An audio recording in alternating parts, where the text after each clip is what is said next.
Dalam sejarah karir saya, inilah contoh surat permohonan dan atau sejenis gugatan yang paling mengambang. Ya, Hotman nggak tahu banyak soal MK. Kompetensi dia tidak di soal. Iya, kompetensi dia tidak di sana. Kalau mungkin masalah perdata, kepailitan terutama, mungkin juga pidana, ya mungkin dia punya banyak pengalaman. Tapi untuk sengketa Pilpres, saya tidak pernah melihat Hotman misalnya pernah masuk di salah satu tim sejak 2004. Mungkin correct me if I'm wrong ya kan. Nah karena itu menurut saya dia tidak punya pengalaman yang cukup, satu. Yang kedua tidak punya bacaan yang cukup juga. Karena ini kan hukum tata negara soalnya. Dan pengalaman di sektor ini juga ya. Iya, jadi kalau kan kedua pengetahuan itu didapat dari bacaan dan dari pengalaman. Kalau dua-duanya kita kurang.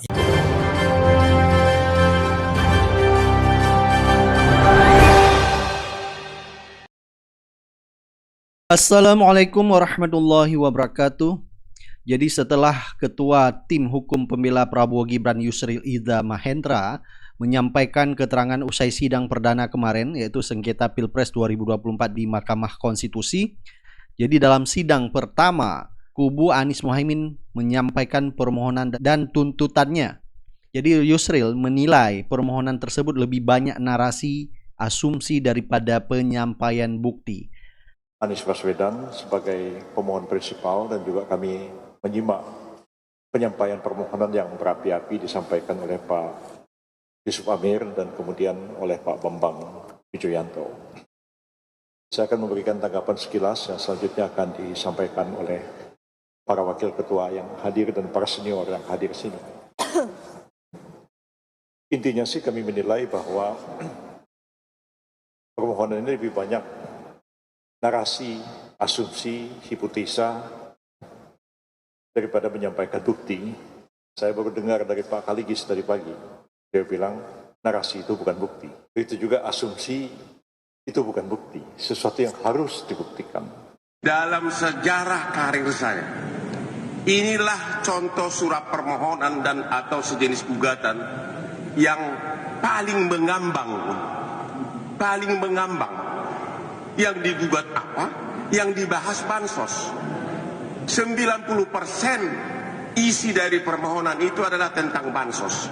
Dan itu bisa dijawab dengan satu kalimat.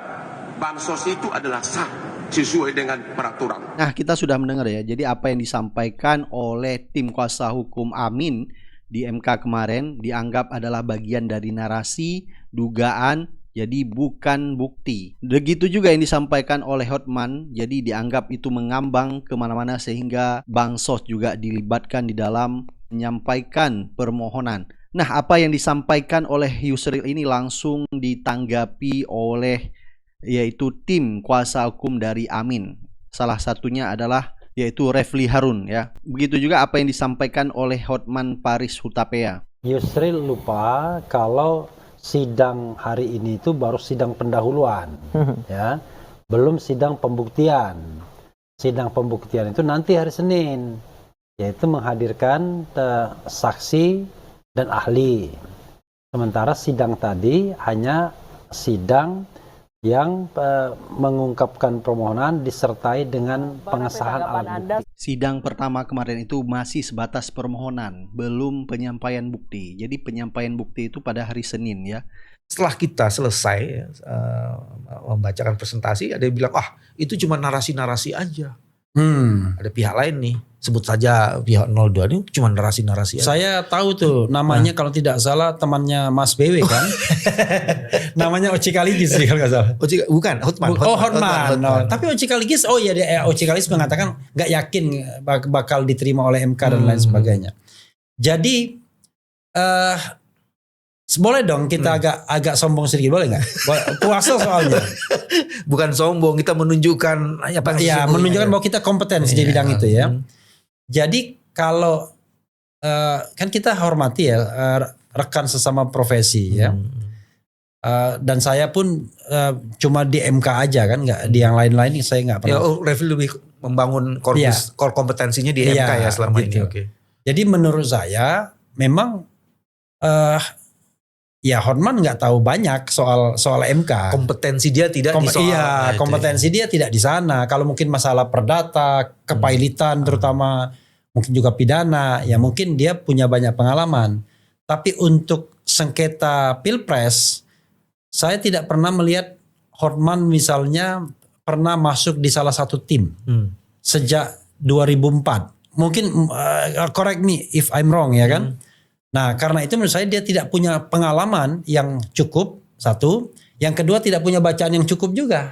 Karena ini kan hukum tata negara soalnya. Dan pengalaman di sektor ini juga ya. Iya, jadi kalau kan kedua pengetahuan itu didapat dari bacaan dan dari pengalaman.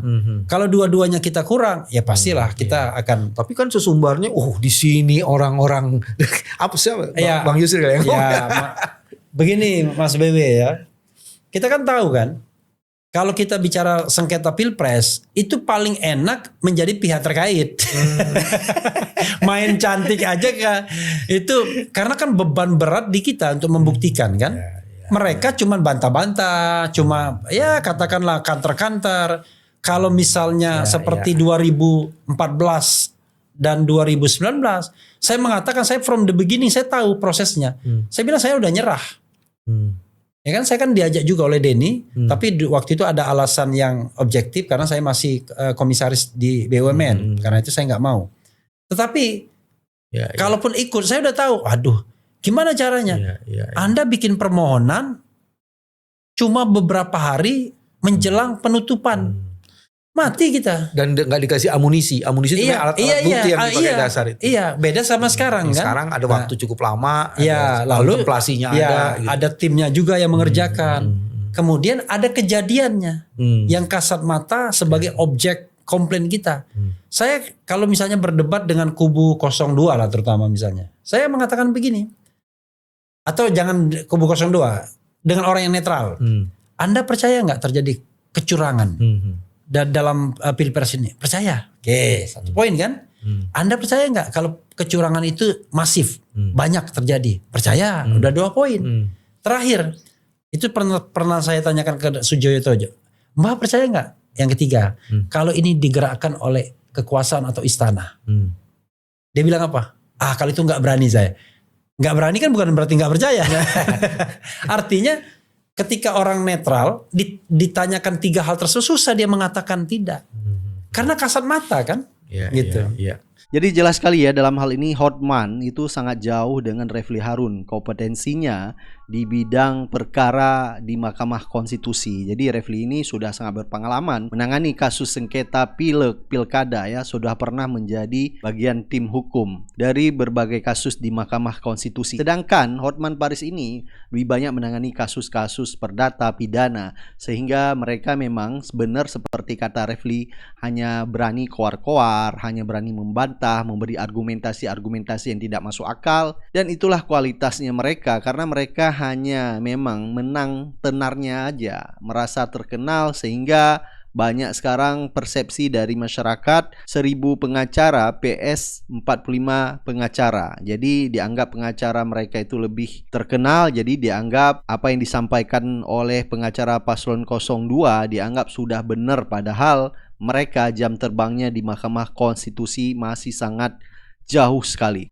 Baik, coba kita dengar beberapa komentar dari netizen atas pernyataan Hotman Paris terhadap tim kuasa hukum paslon 01 yang dianggap apa yang disampaikan bagian hanya narasi dan itu mengambang, dianggap cengeng. Jadi banyak sekali pernyataan-pernyataan dari tim kuasa hukum 02 terhadap tim kuasa hukum paslon 01.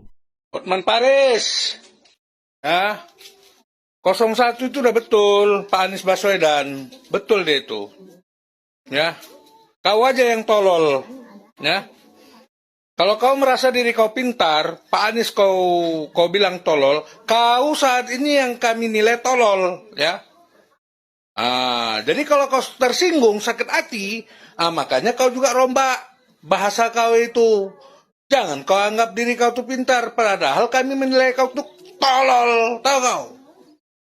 Jangan kau tunjukkan diri kau tuh sebagai pengacara hebat, banyak harta segala macam. Kau nggak ada, kau miskin kau, ya? Kau miskin kau, ya. Yang kaya itu orang yang punya pikiran jujur, ya. Yang kaya itu orang yang punya perubahan dari yang tak sehat menjadi sehat. Bagaimana menciptakan Indonesia ini supaya damai, jangan jadi Hotman Paris. Luar biasa apa yang disampaikan Bapak ini ya. Mungkin beliau satu kampung dengan Hotman Paris ya. Mungkin sama-sama tulang ini. Bung Hotman Paris, salam perubahan. Yang katanya Anda lawyer papan atas.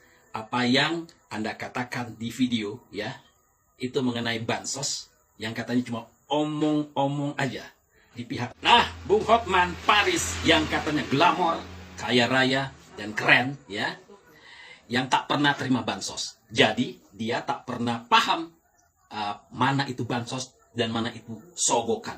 Anda cuma menang di ya jas mahal dan berlian di tangan. Belum tentu otak juga mahal. Lawyer papan atas, ya, seperti Anda juga punya keterbatasan. Bansos itu ya dikeluarkan atau diterbitkan demi saat keluarkan negara dalam keadaan bencana. Tapi, ya, itu baru sah. Kalau di saatnya Pilpres, bansos pakai merek paslon 02, hanya nyogok berkedok bansos. Paham nggak Anda? Nih, lihat. Minyak goreng dengan geger. Netizen unggah video tumpukan minyak goreng bansos di gudang malah dikasih stempel paslon 02. Apa yang maksudnya? Terlihat dalam video banyak tumpukan minyak goreng dengan stempel paslon nomor 2. Mau kami pertegas lagi ya, Bung. Itu nyogok atas nama bansos. Jadi kalau bansos tak perlu ada merek paslon 2. Ya, nah Bung, ini saya kasih pemahaman agar Anda paham dan tidak cengeng. Hotman Paris Hutapea mengatakan bahwa bansos itu adalah program yang sah. Itu satu paragraf jawaban untuk kubu 01 Anies. Apa kalau itu program yang sah dan disepakati antara pemerintah dan DPR, tidak boleh ditanyakan? Masukan untuk Hotman Paris dan tim yang katanya ini dewa pengadilan, ini dedengkotnya hukum pengacara. Gini ya Hotman, kasus EKTP itu juga program pemerintah. Kenapa Setia Novanto sampai di penjara? Kasus BTS yang melibatkan Johnny G. Plate itu juga kasus pemerintah yang disepakati dengan DPR. Kenapa akhirnya Setia Novanto ditangkap? Kenapa akhirnya Johnny G. Plate ditangkap? Karena di dalam proyek yang sudah disepakati itu ditengarai ada penyelewengan. Gitu, tak kasih tahu ya. Jadi kalau kamu menjelaskan itu jangan kamu merasa orang se-Indonesia itu bodoh. Enggak lah. Nah, kalau bansos itu disepakati, uang 400 triliun lebih itu kegunaannya untuk apa aja? Kan seperti itu yang ditanyakan timnya Anies. Karena gini ya, Hotman, tak kasih tahu nih. 400 triliun lebih itu kalau dibagikan seluruh rakyat Indonesia yang jumlahnya 270 juta jiwa, itu satu orang mendapat 1.500.000. Nah, bansos yang sudah diluncurkan menurut Putri Risma hari ini itu 497 triliun. 497 triliun. Nah, ini saya tanya ke rakyat Indonesia, rakyat Indonesia ya ini ya. Kemarin kalian dapat bansos isinya apa aja? Apa? Cincin kah isinya? Atau kalung? Kalung plus hamburger apa gitu? Enggak, cuma beras. 400 triliun lebih itu katanya orang ini yang bisi-bisi ini cuma dapat beras, Indomie, minyak goreng plus gula yang nilainya ya sekitar 200.000 lah. Itu yang ditanyakan oleh tim 01. Uang yang 400 triliun itu program yang sah dari pemerintah itu, uangnya untuk bansos semua apa tidak? Kan gitu Hotman logikanya. Tak ajari kamu. Jadi cara statement seperti ini, saya seperti melihat anak kecil yang dikasih permen gembira terus ngoceh-ngoceh. Baik, sampai ketemu lagi di video selanjutnya. Assalamualaikum warahmatullahi wabarakatuh.